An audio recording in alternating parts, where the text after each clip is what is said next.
우리 옆에 계신 분들하고 이렇게 인사합시다. 하나님은 당신을 사랑하십니다. 우리 뒤에 아이들한테도 해주세요. 하나님은 당신을 사랑하십니다. 네, 그래요. 감사합니다. 자, 오늘 말씀 제목을 한번 따라해 볼까요? 자유. 예, 자유. 이 성경 구절은 제가 모교회가 이제 모 대학이 목포대학교인데 목포대학교 앞에도 진리가 너희를 자유케 하리라 라는 구절이 써져 있거든요. 대학의 그 근원을 거슬러 가보면은 중세시대 그 대학이 시작된 그 시작점을 보면은요, 성경적인 원리에 의해서 시작이 됐거든요. 그래서 우리나라에게까지 그 대학을 세울 때에 그것을 모토로 해가지고 학문 탐구가 그 진리를 연구하는 것이 우리를 자유케 한다는 순수한 학문 탐구에 대한 그러한 의도를 가지고 목적을 가지고 그런 주제를 써놨어요. 중세시대 대학들은요, 예를 들면 파리 대학이라든지 하버드, 옥스퍼드 이런 대학들은요, 대부분 성경적인 세계관 위에서 세워졌습니다. 그 목적은 원래는 하나님이 창조하신 세상과 말씀의 진리를 탐구함으로써 하나님께 영광을 돌리는 거예요. 처음에 시작은 기독교예요. 성경을 연구하는 게 먼저였는데 나중에 그것이 확장되다가 종합대학이 된 거죠.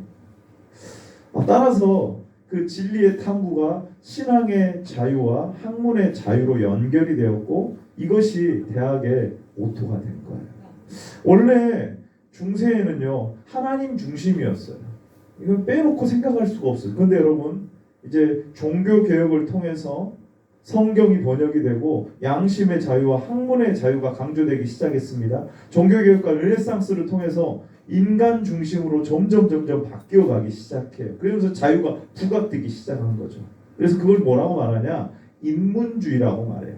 여러분, 그때 보시면은 여러분이 알고 있는 학교 때 배웠던 그 수많은 미술과 학문들 어마어마하게 많이 발달을 했잖아요.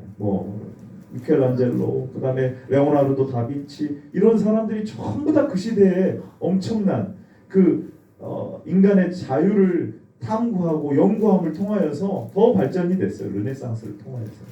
이제 17세기, 18세기에 건너와가지고는요, 이제 근대로 건너와서 계몽주의가 그것을 이어받아가지고 이제는 뭐가 돼버렸냐? 인간의 이성이 최고 가치가 돼버렸어요.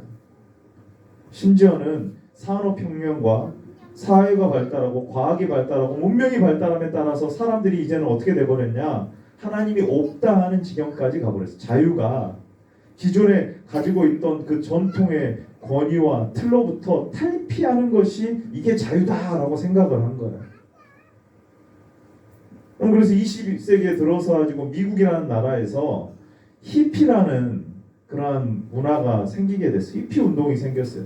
전통과 권위로부터 해방이 돼야 된다. 성적으로 자유한다고 완전히 문란하게 돼버리고 마약 이런 것들이요, 그 당시에 1960년대부터 해가지고 엄청나게 미국을 휩쓸어 버렸습니다. 근데 여러분, 그것이 오늘날 우리나라에 지금 많이 막 확산되려고 하잖아요. 동성애 막 운동을 하고 퀴어 축제라고 해가지고 이것은 다양성을 인정하는 것이다 라고 하면서 기존의 질서를 무너뜨리고 하나님의 창조의 질서를 완전히 부인하는 그러한 일들까지 그 흐름이 이어지고 있어요. 무엇 때문에 그런지 아세요? 자유에 대한 오해 때문에 그런 거예요. 자유에 대한 오해 때문에. 그럼 교회에서도 이 자유를 오해하게 될 때 어떤 일이 벌어지냐? 두 가지 반응이 나옵니다. 하나는 방종이 나와요. 예수님 믿고 죄사함 받았으니, 죄에서 자유케 됐으니 이제는 우리가 어떻게 살든 상관없다, 구원 받았으니까 된 거잖아 하면서 방종에 이르게 됩니다. 자유를 아주 잘못 사용하는 거예요. 또 한 가지는 무슨 자유냐, 나는 더 자유롭지 못하다, 의무가 오히려 더 늘었다, 교회 다니니 구원 받았다고 하니 할 것은 더 많아지고 의무만 더 많아졌다라고 하면서 자유는 죽어서 천국에 가면 누리는 거다라고 생각하는 이 잘못된 자유. 여러분, 분명히 근데 오늘 여러분, 예수님께서 예수님의 말씀을 믿고 많은 사람들이 아직은 정확하게 정립되지 않은 그들을 향하여서 진리를 알지니 진리가 너희를 자유케 하리라 라고 말씀을 합니다. 근데 사람들이 물어보는 거예요. 우리가 아브라함의 자손이고 남의 종이 된 적이 없는데 왜 우리를 자유롭게 한다라고 말을 합니까? 우리는 자유합니다 이렇게 말을 한 거예요. 근데 예수님이 뭘 말씀하고 계실까요? 너희는 지금 죄의 종이다. 너희는 지금 율법의 종이지 않느냐. 너희가 아브라함의 자손이고 자유민이라고 하고 있는데 너희는 여전히 죄와 율법의 종노릇하고 있다. 여기서 자유케 돼야 된다. 그러려면 뭘 알아야 된다? 진리를 알아야 된다. 진리의 말씀 자체이신 누구를 알아야 돼요? 예수님을 믿어야 돼요. 그러면 어떻게 되느냐? 우리의 영혼이 진정한 자유를 얻게 되는 거예요. 사랑하는 귀한 성도 여러분, 오늘 말씀을 통해서 진정한 그리스도인의 자유를 얻게 되시고 누리게 되시는 신앙생활이 어떤 얽매이는 무거운 짐이 하나 더 얹어지는 것이 아니라, 혹은 난 자유케 되기 때문에 하나님 말씀하고 아무런 상관없이 그냥 내 식대로 자유롭게 신앙생활하는 것이 이게 맞다라고 생각하는 잘못된 자유에 대한 개념에서 새롭게 그리스도 안에서 참된 자유를 얻는 성도의 아름다운 자유를 누리는 저와 여러분들 되시기를 예수님의 이름으로 축원합니다. 아멘. 첫 번째로 우리가 살펴볼 것은 무엇이냐? 타락 이전에, 그러니까 창세기 1, 2, 3장에 나오는 타락하기 이전의 자유에 대해서 좀 먼저 살펴보기를 원해요. 언제든지 어떤 문제나 어떤 개념을 살펴보려면요, 창세기 1, 2, 3장으로 가야 돼요. 원 모형이 거기에 있잖아요. 하나님이 세상을 창조하시고 인간을 창조하시고 보시기에 아름다운 상태가 그 태초의 모습 아니겠습니까? 그때의 자유가 어떤 모습이었는지, 그건 뭐냐면요, 정해진 법 안에서 하나님을 섬기는 것이 이게 자유였어요. 타락하기 이전에, 죄인 되기 이전에 인간은요, 하나님을 섬김이 이게 자유였어요. 근데 어떤 틀 안에서 있어야 되냐면 에덴 동산이라는 틀, 그리고 하나님께서 다 임으로 먹되 딱 한 가지는 하지 말아라 하는 그것이 여러분 자유예요. 자, 우리 창세기 2장 16절 하나님 말씀 읽어봅니다. 시작. 여호와 하나님이 그 사람에게 명하여 이르시되 동산 각종 나무의 열매는 내가 임으로 먹되. 아멘. 동산 각종 나무의 열매는 뭐예요? 임의로 네가 먹어라. 임의로 먹어라. 너 기쁨으로 그거 먹고 누리고 해라. 근데 여러분 딱 한 가지가 있죠.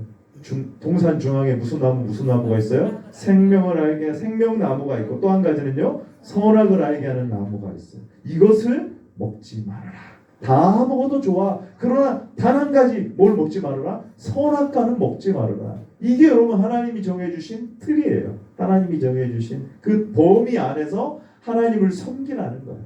선악과를 먹지 않는다는 것은 뭐냐면 내가 지금 하나님을 하나님으로 인정한다는 거예요. 하나님의 정해주신 그 틀 안에서 내가 살겠다는 거예요. 내가 하나님이 나를 창조하신 그 하나님을 예배함으로 에덴 동산에서 살겠다는 말입니다. 여러분. 아담과 하와는 그런데 어떻게 됐습니까? 선악을 알게 하는 나무의 열매를 어떻게 됐냐면 먹어버렸어요. 그게 뭐라고 생각했냐면은 자유라고 생각했기 때문에 그렇습니다. 하나님이 나는 자유롭게 살고 싶은데 내 자유를 억압해서 선악과를 먹지 말게 하구나. 이것도 내가 먹었으면 좋겠는데, 나 그래야지 완전한 자유를 얻을 것 같은데 하나님이 이거 못하게 하시구나. 오해한 거예요. 잘못 왜곡된 거죠. 하나님께서 주신 그 자유를, 기쁨을, 은혜를 왜곡한 거예요. 하나님이 나를 지금 자유를 억압하고 있다고 생각한 거예요. 그때 나오게 되는 게 뭐예요? 분명히 하나님은 입으로 먹고 다 좋다. 그러나 단 한 가지 하지 말라고 하셨는데 그것조차도 자기 마음대로 해보려고 하는 거예요. 그래서 사사기에 보면은 엄청난 타락이 나오는데 거기에 표현이, 사사기의 그 기록에 보게 되면 이렇게 되는 거예요. 이게 여러분 자유가 잃어버린 상태예요. 사사기 17장 6절 같이 한번 읽어봅니다. 시작. 그때는 이스라엘에 왕이 없었으므로 사람마다 자기 소견에 옳은 대로 행하였더라. 아멘. 여러분 사사기를 보면은요, 그러니까 믿지 않는 자들의 모습에서 보게 되면은 너무나 자유스러운 거예요. 제사장도 원래는 성막이나 아니면 그 제사 드리는 곳에서 해야 되는데, 하나님이 세운 그 제사장 계보를 해야 되는데 마음대로 내가 내 가정을 그 복주기 위해서 제사장을 마음대로 세워버려요. 레위 자손도 아닌데 막 세워버려요. 그리고 제사장도 레위인도 처벌도 버려요. 그리고 융간을 당하고 나서 그 시체를 토막내가지고 전쟁을 하는데 불쏘시개로 사용을 해버립니다. 얼마나 여러분 사사기 시대를 보면은 그러니까 믿지 않는 자들의 시선에서 보면은 마음대로 하는 거예요. 마음대로. 근데 여러분 그게 뭐예요? 자유를 잃어버린 거예요. 이스라엘에 왕이 없으므로, 법이 없으므로, 테두리가 없으므로 사람들이 볼 때에는 그 죄악이 막 발산을 하기 시작하는 거예요. 이게 자유라고 생각을 하는 거예요. 여러분, 에덴 동산에서의 자유는 하나님이 정해주신 그 법 안에서 하나님을 섬기는 자유인 줄로 믿으시기를 바랍니다. 아멘.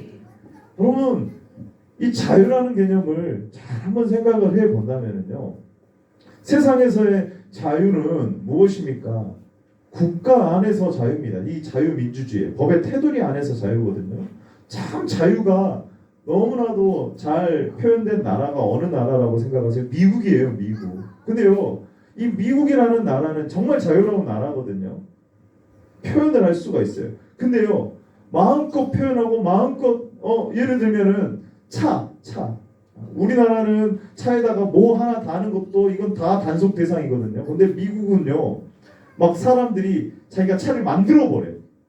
그런데 검사소 가가지고 어느 정도만 일정 수준을 딱 통과하면은요, 그 차가 마음대로 도로를 다닐 수가 있어요. 그만큼 어떤 자유가 보장된 나라입니다. 그런데 여러분, 그 미국이요, 얼마나 또한 반대로 보면은 공권력이 강한지 아세요? 만약에 불이 났어요. 그런데 차를 댈 수 없는 곳에 차를 대놨잖아요. 그러면은요, 소방차가요, 그 차를 밀어버립니다. 차를 박살내고, 왜? 공공의 그 자유와 이익을 위하여서 지금 이 개인이 침해를 하고 있으니까 이거를 쳐버리고 가지고 불을 끄는 게 먼저라는 거예요. 공공의 유익이 먼저라는 거예요. 공권력이 얼마나 강한지 보세요. 근데 우리나라에서 만약에 그렇게 하면 어떻게 되냐면은, 나라에서 책임을 지는 게 아니라 그 쳤던 소방 공무원이 자기가 개인이 책임을 져야 돼. 소송을 걸면은 나는 못하니까는, 나는 그거 아예 못하겠다. 그러면서 이제 불을 끌어가려고 하는데 위법한 차가 있으면은요, 그거 못 치우고 그냥 동동동 발 굴고 있는 거예요. 물론 우리나라가 많이 지금 법을 개선해가지고 많이 나아졌지만 여전히 그러고 있거든요. 여러분 한번 보세요. 더 많은 공익을 위해서 개인의 자유가 일시적으로 제한받는 거, 그런데 그 안에서는요, 얼마든지 개인이 자유를 누릴 수가 있는 거예요. 이 테두리가 없으면은요, 이 강력한 공권력이라는 테두리가 없으면은요, 자유도요, 마음대로 사용할 수가 없는 거예요. 내 자유도 침해를 받는 거예요. 여러분, 세상에서도 자유가 그렇게 되고 있습니다. 여러분, 성도의 자유도 마찬가지예요. 자유와 베푸신 은혜를 보지 못하고 하나님 섬길 자유를 주신 그 하지 말라고 한 한 가지 조항, 선악을 알게 하는 나무의 열매를 따먹지 말아라고 한 한 가지 조항 때문에, 여러분, 그것이 나의 자유를 제한한다라고 피해의식을 가지고 여전히 사람들이 착각하고 있는 거예요. 난 자유롭지 못하다고. 하나님이 우리에게 주신 그 율법을 내 자유를 제한하는 것이라고 착각하는 착각을 하고 있는, 오해를 하고 있는 거예요. 그래서 여러분, 타락 이전의 자유는 뭐냐? 하나님이 정해주신 법 안에서의 자유예요. 하나님이 정해주신. 처음 아담과 하와는요, 이것을 억압이라고 생각하지 않았습니다. 근데 사탄이 교묘하게 들어와가지고 그것을 억압이라고 생각하게 한 거예요. 정령 먹지 못하게 하느냐, 네가 하나님처럼 될까봐 먹지 못하게 한 거야. 잘못된 생각을 딱 심어주잖아요. 결국 죄는 뭐냐? 피조물과 창조주 하나님 위치에서 하나님을 기쁨으로 섬기는 그것을 버려버리고 그 울타리를 벗어나가지고 스스로가 법이 되는 거예요. 하나님이 정해주신 그 법을 울타리를 벗어나가지고 하나님을 섬기지 않는, 그것이 뭐냐면 첫 번째 타락의 가장 큰 죄악이에요. 사랑하는 귀한 성도 여러분, 에덴 동산에서의 자유는 뭐였냐? 하나님이 정해주신 그 법 안에서 하나님을 섬길 수 있는 자유였음을 기억하시는 저와 여러분들 되시기를 바랍니다. 아멘. 이제 두 번째는요. 그러면 이제 타락한 이후에 우리의 상태를 한번 봐보세요. 아담이 타락한 이후에 모든 사람의 상태는 어떤 상태냐? 따라해 봅시다. 죄와 율법의 노예 상태. 노예 상태가 되어버린 거예요. 아담과 하와가 하나님이 주신 그 범위를 벗어나서 스스로 하나님이 되려 하잖아요. 그래서 선악과를 따먹은 거거든요. 결국에는 그런데 자기가 하나님 되려고 하고 자기가 자유를 찾으려고 했는데 하나님이 나를 억압하는 그 자유를 내가 찾아야 되겠다라고 해서 그 선악과를 따먹었는데 어떤 일이 벌어지느냐? 결국에는 노예가 돼버려요. 노예가. 반대로 노예가 되는 거예요. 자기는 자유를 얻으려고 선악과를 따먹었는데 내가 하나님 되려고 선악과를 따먹었는데 뭐의 노예가 돼버리냐면 죄의 노예가 돼버리는 거예요. 율법의 노예가 돼버리는 거예요. 자, 여러분 율법의 종이라는 성경의 표현을 한번 봐보세요. 야고보서 2장 10절을 같이 한번 읽어볼까요? 시작. 누구든지 온 율법을 지키다가 그 하나를 범하면 모두 범한 자가 되나니. 아멘. 하나님께서 우리에게 선한 것으로 하나님의 그 거룩하심을 나타내시기 위해서 우리에게 율법을 주셨거든요. 그런데 그 율법이 자기를 얽매이는 이 옥새가 돼버리는 거예요. 그걸 의무적으로 지켜야만 되는 거죠. 그래서 하나라도 지키지 않으면 율법 전부를 어긴 것이 돼버리는 거예요. 이게 율법의 저주입니다. 로마서 2장 12절에 보면은요, 율법 없이 망한 자는 율법 없이 범죄한 자는 어떻게 돼요? 율법 없이 망합니다. 율법이 있이 범죄한 자는 어떻게 될까요? 율법 때문에 심판을 당하는 거예요. 그러니까 나중에 여러분 하나님의 심판대 앞에서 나는 율법을 몰랐는데요. 왜 내가 그 율법에 조촉받아가지고 심판을 당합니까? 라고 물어본다면 어떻게 되는 거예요? 율법을 그 모르는 자도 모르기 때문에 망하는 거예요. 모르는 상태에서 죄를 범하는 거예요. 믿는 자들도 믿는다고 알았던 그러한 자들도 예수 그리스도의 대속의 은혜가 아니라 율법주의로 그렇게 신앙생활 그것으로 자기 의로 삼으려고 했던 자들도 어떻게 될까요? 완전하게 지킬 수 없어요. 그것으로 의로워질 수가 없어요. 그러니 그 율법으로 말미암아 심판을 당하게 됩니다. 그러니까 율법이요 여러분 원래는 선한 거거든요. 성경의 말씀 봐보세요. 로마서 6장 6절 말씀 같이 한번 죄송합니다. 로마서 7장 12절을 한번 찾아보세요. 로마서 7장 12절이에요.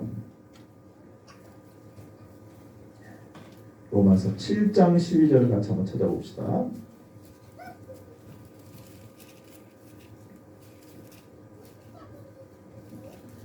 자, 로마서 7장 12절. 자, 같이 한번 찾으셨으면 읽어볼까요? 시작. 이로 보건대 율법은 거룩하고 계명도 거룩하고 의로우며 선하도다. 아멘. 로마서 7장에 보면은 이 율법과 이 부딪히는 부분이 나와요. 율법이 과연 선하냐 아니면 악하냐, 왜 율법이 우리에게 이런 저주가 돼버렸냐, 이런 부분들을 사도 바울이 풀어가면서 이렇게 말해요. 아니다. 율법은 원래 선한 것이다. 계명도 거룩하고 의롭고 선하다. 여러분 율법은 인간이 만든 제도가 아니라 하나님이 만드셨습니다. 하나님이 제정해 주셨어요. 그러니까 하나님의 거룩하심과 의로우심을 나타내는 거예요. 그러니까 율법 자체는 거룩하고 선하고 완전한 거예요. 근데 그것을 통하여서 뭐를 깨닫게 할까요? 죄를 깨닫게 하는 기능이 있어요. 그리고 사회에 이 죄악이 세상에 무질서하게 퍼지는 것을 막아주는 그 역할을 해줍니다. 그리고 구원받은 성도에게는 있어서 삶의 규범이 되는 거예요. 성화의 길을 안내해주는. 그러니까 율법 자체가 문제가 아니라 우리가 죄인이라는 데 문제가 있는 거예요. 그러니까 여러분 율법은 뭐냐? 선한 거예요. 거룩한 겁니다. 근데 그 선한 율법이, 거룩한 율법이 인간을 죽음으로 몰아가는 거예요. 이게 무슨 상태냐? 노예 상태예요. 노예 상태. 죄의 율법에 종된 상태예요. 율법을 지켜서 의로워지려고 하지만 그것으로 의로워질 수 없는, 이게 참 아이러니한. 그리고 정죄하는 그 율법 자체가 주인 노릇 해버리게 되는, 율법주의가 돼버리는, 이게 율법에 종된 상태예요. 여러분 우리가 어떤 상태인지 알아야 해서 거기서 벗어났기 때문에 내가 이런 자유를 얻어서 이 자유로 하나님을 섬길 수 있구나, 이걸 아는 거거든요. 그래서 제가 말씀을 드리는 거예요. 그리고 또 어떤 종이라고요? 죄의 종이 되었습니다. 따라해 봅시다. 죄의 종. 하나님보다 죄를 더 사랑하는 상태예요. 그 죄가 벗어날 수가 없어요. 로마서 6장 6절 같이 한번 읽어봅시다. 시작. 우리가 알거니와 우리의 옛사람이 예수와 함께 십자가에 못 박힌 것은 죄의 몸이 죽어 다시는 우리가 죄에게 종 노릇하지 아니하려 함이니. 아멘. 벗어날 수가 없어요. 죄에서 태어날 때부터 어머니의 태중에서 죄악 중에 내가 잉태되어서 태어납니다. 그리고 죄를 유전받아가지고 원죄를 이어받아서 태어나요. 그리고 죄성을 가지고 태어난 사람이 계속해서 뭐 하는 거냐면 하나님을 위해서 산다고 하고 착하게 산다라고 하는데 어떻습니까? 하나님이 찾는 자가 있는가 보시니까 어떻습니까? 시편 14편 3절 시작. 다 치우쳐 함께 더러운 자가 되고 선을 행하는 자가 없으니 하나도 없도다. 아멘. 죄의 종이니까요, 여러분. 아무리 노력해도 이 죄에서 벗어날 수가 없어요. 마치 더러운 옷과 같다. 옷만 계속 받고 있는데 몸을 씻지 아니하는 죄악으로 가득 차 있는 그 사람의 아무리 선행을 한다고 해도 그 사람이 그 선행으로 의로워질 수 있어요, 없어요? 없다는 거예요, 여러분. 그래서 여러분 죄의 종된 상태는요 그런 상태입니다. 죄에서 벗어날 수가 없어요. 문제는 이거예요. 율법의 종이 되고 죄의 종인데도 불구하고 그 사람이 자기가 자유롭다고 생각을 하는 거예요. 마치 출애굽한 백성들이 어려움이 조금만 닥치면 어떻게 해요? 아이고, 애굽이 더 나았다. 애굽이 더 나았다 생각하는 거예요. 애굽에서 종살이 하면서 거기서는 그래도 먹지 않았느냐 이러면서. 여러분, 그러므로 모든 인간은 현재 어떤 상태냐면 죄와 율법의 종노릇하면서 살아가고 있어요.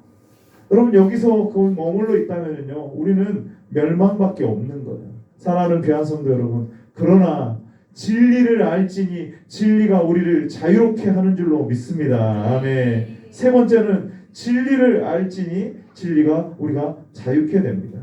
어떤 말이냐면요 하나님이 이제는 우리에게 죄와 율법의 종되었던 우리에게 자유케 해주시는데 그 자유함으로 이제는 어떻게 되냐면은 아까 에덴 동산에서의 자유를 한번 생각해 보세요. 자원하에서 이제 하나님을 섬길 수 있게 해주시는 거예요. 자, 제가 이제 말씀을 준비하면서 생각을 해봤는데 뭐에 가장 이게 좀 딱 맞는 비유는 아닐지 몰라도 요즘 어떻습니까? 자동차를 보면은 기술이 발전을 해가지고 무슨 주행차가 나왔어요? 그렇죠. 자율주행차가 나왔어요. 그래서 미국의 테슬라 같은 기업은 이제 뭐 그냥 손을 놓고 있어도 자기가 정한 목적지에 자기 마음대로 이렇게 안전하게 갈 수 있는 그런 기술까지 발전했다라고 합니다. 한번 생각해 보세요. 운전을 하는데 운전대가 고장 나가지고 차가 자기 마음대로 가버리는 거예요. 여러분, 인간이 죄의 종이 돼가지고 나는 하나님의 영광을 위해서 거룩하게 산다라고 하고 선행을 한다고 하는데 그것으로 의로워지려고 하는데 운전대가 자기 마음대로 가버리는 거예요. 자기 의도하고는 상관이 없이. 그럼 어떨까요? 고장난 차와 같죠. 그럼 죄인의 상태가 그런 상태입니다. 그리고 자율주행이라고 한번 생각해 보세요. 자율주행이긴 한데 사실 안전하긴 하죠. 저도 언젠가 한번 그러한 차를 한번 타볼까 생각을 해보는데 영화 같은 데 보면은 목적지를 딱 입력하면은 뭐 사고가 나든 어쩌든 갑작스러운 상황이 발생하든 그것에 다 대처를 해가지고 안전하게 그 목적지까지 갑니다. 근데요 어떤 사람은 운전하는 즐거움은 거기에는 없는 것 같아요. 그래서 저는 개인적으로 반자율주행이 좋은 것 같아요. 운전하는 기쁨도 있고 내가 거기서 하면서 위험이 갑자기 닥쳐올 때에 거기에 브레이크를 밟아주고 내 운전대를 좀 꺾어주고. 여러분, 우리가 예수 그리스도 안에서 거듭난 성도가 되면은요 하나님께서 우리를 간섭해 주시는 줄로 믿습니다. 아멘. 우리에게 자유를 주시거든요. 자유를 주시는데 그 자유를 가지고 내가 길을 벗어나가지고 내 마음대로 그렇게 사고 내면서 살아가는 게 아니라 그 길을 걸어가게 하세요. 좁은 길을 가게 하십니다. 근데 그때 우리가 잘못된 옆길로 빠지게 되면 사고 나려고 하면 성령께서 우리의 마음을 감동해 주시고 바른 길로 막 핸들을 틀어주시는 거예요. 뭐를 통해서요? 하나님의 말씀을 통하여서 우리에게 인도해 주신 줄로 믿습니다. 아멘. 그러니까 여러분 진짜로 원하는 건 뭘까요? 여러분? 우리가 자유롭게 내 마음대로 운전을 할 수는 있어요. 그런데 법규를 잘 지키고 또 하나님께서 우리에게 성령으로 역사해 주셔서 우리가 바른 길을 갈 수 있도록 우리에게 날마다 새 은혜를 공급해 주시고 우리가 잘못된 길로 갈 때 바르게 함과 의로 교육함과 책망해 주시는 그러한 인도함을 우리에게 허락하여 주실 때 그것이 정말 기쁨의 길이 아닌가. 여러분 진리를 알면 자유케 됩니다. 왜냐하면 진리 안에 하나님을 알고 나를 알기 때문에 누구를 붙잡게 될까요? 삶의 목적을 분명히 알고 그리스도를 붙잡게 되기 때문에 그렇습니다. 하나님은 의로우신 하나님이신 줄로 믿습니다. 다시 한번 따라해 봅시다. 하나님은 의로우십니다. 출애굽기 34장 7절입니다. 시작. 인자를 천대까지 베풀며 악과 과실과 죄를 용서하리라. 그러나 벌을 면제하지는 아니하고 아버지의 악행을 자손 3, 4대까지 고응하리라. 아멘. 하나님은 우리의 죄를 용서해 주시는 하나님이신 줄로 믿습니다. 아멘. 근데 그 죄를 반드시 갚으시는 하나님이세요. 우리의 선행과 우리의 노력으로 그 죄를 갚으려고 한다면요 갚을 수가 없어요. 그래서 누구를 보내주셨습니까? 우리의 죄를 대속하기 위하여 예수님을 보내주신 줄로 믿습니다. 아멘. 그러니까 여러분 하나님을 알게 되면 내가 어떤 존재인지를 알게 되고 예수 그리스도를 붙잡지 않으면 견딜 수가 없는 거죠. 여러분의 의로 하나님 앞에 설 수 있다고요? 없습니다. 없어요. 여러분의 의로는 하나님 앞에 설 수가 없어요. 여러분 그러나 그래서 죄인은 자신이 선하지 않다는 것을 알게 되고 그것으로 인해 좌절하게 됩니다. 아무리 의로워지려고 해도 불가능해요. 그러나 여러분 대속의 은혜로 우리가 자유케 됨을 얻게 되는 거예요. 우리 같이 한번 읽어봅시다. 갈라디아서 1장 4절입니다. 시작. 그리스도께서 하나님 곧 우리 아버지의 뜻을 따라 이 악한 세대에서 우리를 건지시려고 우리 죄를 대속하기 위하여 자기 몸을 주셨으니 아멘 아멘. 여러분 대신 우리의 죄를 값을 치러주신 줄로 믿습니다. 아멘. 우리 또 한번 읽어봅시다. 이사야 53장 5절 시작. 그가 찔림은 우리의 허물 때문이요 그가 상함은 우리의 죄악 때문이라. 그가 징계를 받음으로 우리는 평화를 누리고 그가 채찍에 맞음으로 우리가 나음을 받았도다. 아멘. 여러분 6월절 그 밤에 애굽의 전부 첫 번째는 다 죽었습니다. 그런데 여러분 6월절 어린 양 피가 발라진 집은 죽음의 사자가 넘어간 줄로 믿습니다. 아멘. 창세기 22장에 하나님께서 아브라함에게 이삭을 번제로 바치라고 했을 때 수풀에 걸린 그 숫 양이 이삭을 대신하여 여러분 죽음으로 이삭이 살아나게 된 줄로 믿습니다. 아멘. 그러므로 여러분 예수님께서 우리 대신 죽으심으로 말미암아 우리의 죄가 우리가 저주에서 풀리게 된 거예요. 자유케 된 거예요. 우리 갈라디아서 3장 13절도 읽어봅시다. 시작. 그리스도께서 우리를 위하여 저주를 받은 바 되사 율법의 저주에서 우리를 속량하셨으니 기록된 바 나무에 달린 자마다 저주 아래에 있는 자라 하였음이라. 아멘. 아무리 율법이 좋고 선하고 거룩해도 여러분 그것을 지켜서는 의로울 수 없어요. 완벽하게 지킬 사람은 없습니다. 오히려 그 율법의 저주가 나를 지옥으로 몰아가게 합니다. 여러분 그런데 여러분 율법의 저주에서 예수님이 대신 저주 받으심으로 우리의 저주가 풀린 줄로 믿습니다. 아멘. 그러니 자유를 얻게 된 거예요. 따라해 봅시다. 나는 자유합니다. 믿으십니까? 예, 로마서 8장 2절입니다. 시작. 이는 그리스도 예수 안에 있는 생명의 성령의 법이 죄와 사망의 법에서 너를 해방하였음이라. 아멘. 할렐루야. 아멘. 여러분 예수님의 십자가 죽음 때문에 우리가 자유케 됨을 믿는 저와 여러분들 되시기를 바랍니다. 아멘. 그 자유가 뭐예요? 이제는 섬길 수 있는 자유예요. 죄를 지어도 되는 자유가 아니라 이제는 하나님을 섬길 수 있는 자유가 된 거예요. 그전에는 하나님을 온전히 섬길 수가 없었어요. 그런데 이제는 죄와 율법의 저주에서 우리가 해방이 되었기 때문에 이제는 하나님을 섬길 수 있어요. 율법을 제대로 지킬 수가 있게 된 거예요. 그래서 여러분 예수님께서 마태복음 5장, 6장, 7장 산상수훈에서 말씀하신 게 뭐냐면은 신의 산에서 이스라엘 백성들에게 하나님께서 주신 그 십계명을 재해석을 해 주신 거예요. 이제는 그리스도 안에서 새로운 피조물은 하나님의 말씀을 지킬 수가 있게 되었다. 하나님을 자원하여서 너희가 하나님께서 죄에서 자유케 해주신 그 자유로 말미암아 하나님을 섬겨라. 하나님을 기쁨으로 자원함으로 이제는 섬길 수가 있게 되었다. 여러분, 이 말씀만 읽고 마치겠습니다. 베드로전서 2장 16절입니다. 시작. 너희는 자유가 있으나 그 자유로 악을 가리는 데 쓰지 말고 오직 하나님의 종과 같이 하라. 아멘. 제가 우리 교회 와가지고 아마 거의 처음 때 했던 말씀 여러분 혹시 기억나시나요? 출애굽기 21장에 귀 뚫린 종의 그 말씀 여러분 기억나신가요? 종이 자유케 될 수 있는데도 불구하고 내가 처자와 주인을 사랑하기 때문에 나는 평생토록 주인을 섬기겠습니다. 그것이 사랑의 관계가 아니면 주인이 자기를 얼마나 사랑하는지 알지 못한다면 그건 있을 수가 없는 일이에요. 근데 그 자유를 가지고 이제 얽매이는 게 아니라 자원함으로 주인을 섬길 수가 있는 거예요.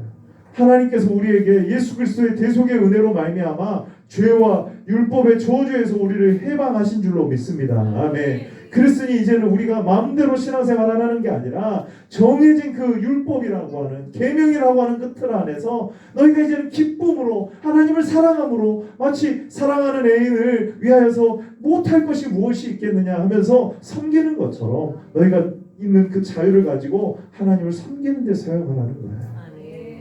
사랑하는 귀한 성도 여러분, 우리에게 주신 자유는 하나님을 섬길 수 있는 자유인 줄로 믿으시기를 바랍니다. 아멘. 결론입니다. 마지막 정리입니다. 그리스도 예수님 안에서 진리 안에서 성령 안에서 에덴 동산에 잃어버린 그 자유를 회복시켜 주신 줄로 믿습니다. 아멘. 그런 이제는 우리가 하나님을 그 자유함으로 기쁨으로 섬길 수 있는 저와 여러분들 되시기를 예수님의 이름으로 축원합니다. 아멘.